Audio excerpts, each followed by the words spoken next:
Ini adalah dunia topeng di mana semua orang wajib mengenakannya. Setiap orang sejak lahir harus memakai topeng khusus. Topeng dibagi menjadi beberapa tingkatan. Yang berkilauan cahaya emas adalah topeng dewa tingkat tinggi. Bisa membuat orang mencapai kesuksesan dalam sekejap. Sedangkan yang redup dan tak bercahaya adalah topeng rendahan. Hanya bisa ditindas oleh orang lain. Dan untuk mendapatkan kekuatan, satu-satunya cara adalah dengan mengukir jiwa di atas topeng. Untuk membangkitkan dewa yang sesuai. Tapi sayangnya kebudayaan timur telah benar-benar terputus. Dewa-dewi Huaxia telah lama dilupakan oleh dunia. Namun sang pelukis topeng Qin Chuan tidak percaya akan hal itu. Dia yang datang dari dunia lain memiliki ingatan yang terukir di tulangnya. Ingatan lengkap tentang para dewa Huaxia. Dia bersikeras di dunia yang dimonopoli oleh dewa-dewi barat ini. Menggambar sendiri kemuliaan para dewa Huaxia. Tapi percobaan pertamanya langsung mengalami kegagalan besar. Dia memilih untuk melukis dewa tertinggi Huaxia Yuanshi Tianzun. Dia pikir bisa langsung membuat semua orang terkejut. Tapi saat kuas lukisnya menyentuh topeng, langit dan bumi seketika berubah warna. Fenomena aneh yang mengejutkan itu langsung membuat semua penonton tercengang. Tapi detik berikutnya awan hitam menghilang tanpa ada kekuatan dewa yang turun sedikit pun. Seketika itu juga tawaan yang menghina meledak di lokasi. Semua orang menyebut Qin Chuan sebagai penipu. Yuanshi Tianzun atau semacamnya sama sekali tidak ada.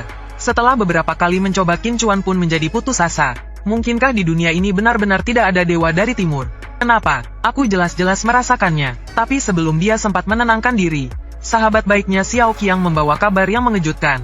Ternyata mantan pacar Qin Chuan Lin Qingya berhasil melukis topeng Dewi Perang kelas S Athena. Bahkan dia kini dekat dengan tuan muda keluarga Chen Lei yang sangat berkuasa di kota. Dan Chen Lei ini mengandalkan dewa kekuatan kelas A, kekuatan dari Herakles. Sehari-harinya sangat sombong dan angkuh. Bahkan dia terang-terangan mengatakan akan mematahkan kaki Qin Chuan dengan tangannya sendiri. Qin Chuan tahu betul ini adalah dunia di mana yang kuat memangsa yang lemah. Jika dirinya tidak bisa membangkitkan dewa, maka dia hanya bisa diinjak-injak oleh orang lain. Tiba-tiba dia memikirkan alasannya. Kekuatan tiga dewa Tao terlalu dahsyat. Kekuatan spiritualnya sama sekali tidak bisa mengendalikannya. Jadi dia hanya bisa memilih pilihan kedua. Menggambar dewa perang Huaxia, Erlang Shen. Saat ujung kuasnya mendarat, seberkas cahaya emas langsung melesat ke langit. Seluruh langit malam menjadi terang. Para orang kuat di seluruh kota dikejutkan oleh tekanan ini. Penguasa kota merasakan aura mengerikan di atas tingkat SS. Topeng Athena milik Lin Qingya langsung bergetar hebat karena ketakutan. Kepala keluarga Chen bahkan bertindak seperti orang gila. Mengirim orang untuk mencari sumbernya karena ingin merekrutnya. Saat bayangan dewa bermata tiga perlahan muncul di langit, semua orang tertekan hingga sulit bernapas. Ah, kuat sekali. Aku bahkan kesulitan bernapas. Topeng ini sudah pasti melampaui tingkat S. Topeng Athenaku sedang ketakutan. Apa dewa juga bisa takut? Kemudian, bayangan Erlang Shen sepenuhnya menyatu ke dalam tubuh Qin Chuan. Dia langsung membangkitkan kemampuan mata langit yang legendaris.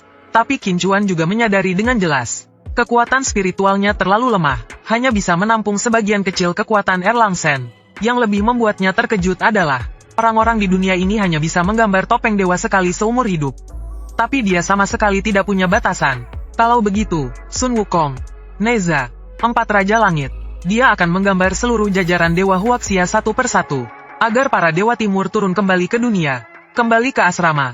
Sahabatnya Xiao Qiang menghabiskan 3.000 koin untuk menggambar topeng ras raksasa tingkat, dan ingin mengajari Qin Chuan bersiap untuk ujian akhir tahun. Tapi Qin Chuan sudah punya rencananya sendiri.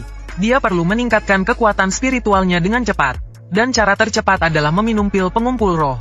Tapi baru saja tiba di Departemen Sumber Daya, 3 antek Chen Lei langsung menghadangnya. Mengandalkan kekuatan keluarga Chen, berteriak ingin mematahkan tangan dan kaki Qin Chuan, bahkan menghina masa lalunya bersama Lin Qingya. Qin Chuan baru saja akan memakai mata langit untuk menghajar para berandal ini. Guru Zhang muncul tepat waktu dan menghentikan perkelahian di sekolah.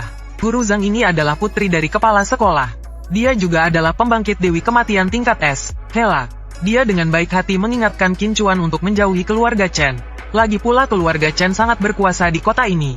Tapi Qin Chuan tahu betul, di belakangnya ada seluruh sistem mitologi Tiongkok. Keluarga Chen yang kecil sama sekali tidak ada di matanya. Tapi dia sama sekali tidak menyangka, orang-orang keluarga Chen sama sekali tidak berniat melepaskannya.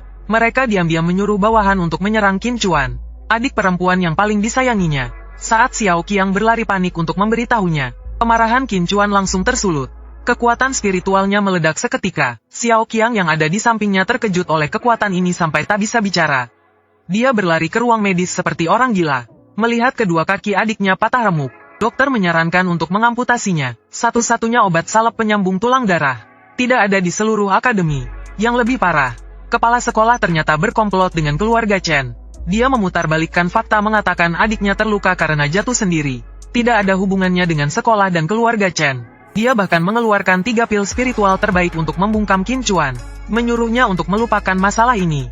Kalau tidak, dia akan dikeluarkan dari sekolah. Qin Chuan langsung menginjak hancur ketiga pil spiritual itu. Dia berteriak pada kekuatan Dewa Erlang di dalam tubuhnya. Dia tahu Dewa Erlang pernah membelah gunung untuk menyelamatkan ibunya, dan merasakan sakitnya saat orang yang dilindungi dihina. Dan kali ini dia tidak akan membiarkan adiknya menderita sia-sia. Mendengar itu Dewa Erlang langsung merasakan hal yang sama. Setuju untuk meminjamkan kekuatannya pada Qin Chuan.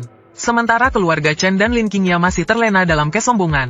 Kepala sekolah bahkan diam-diam mengatur agar Qin Chuan dan Chen Lei berduel di arena penilaian akhir tahun. Berniat agar Chen Lei melenyapkan Qin Chuan di depan umum sampai ke akarnya. Chen Lei bahkan berdiri dengan sombong di atas arena, menyombongkan diri akan menjadi nomor 1 dalam penilaian, mengikuti ujian para dewa dan meraih kesuksesan instan. Saat semua orang menunggu untuk melihat Qin Chuan dihajar habis-habisan, Qin Chuan baru perlahan naik ke arena. Kau mencariku? Chen Lei menatapnya dengan mengejek, merasa kalau Qin Chuan sedang mencari mati. Tapi detik berikutnya Qin Chuan langsung berubah menjadi wujud asli Dewa Erlang. Memegang tombak bermata 3, tanpa basa-basi dia langsung menusuk Chen Lei dengan sekali tebas. Hari ini, dengan pedang ini aku membasmi iblis dan roh jahat.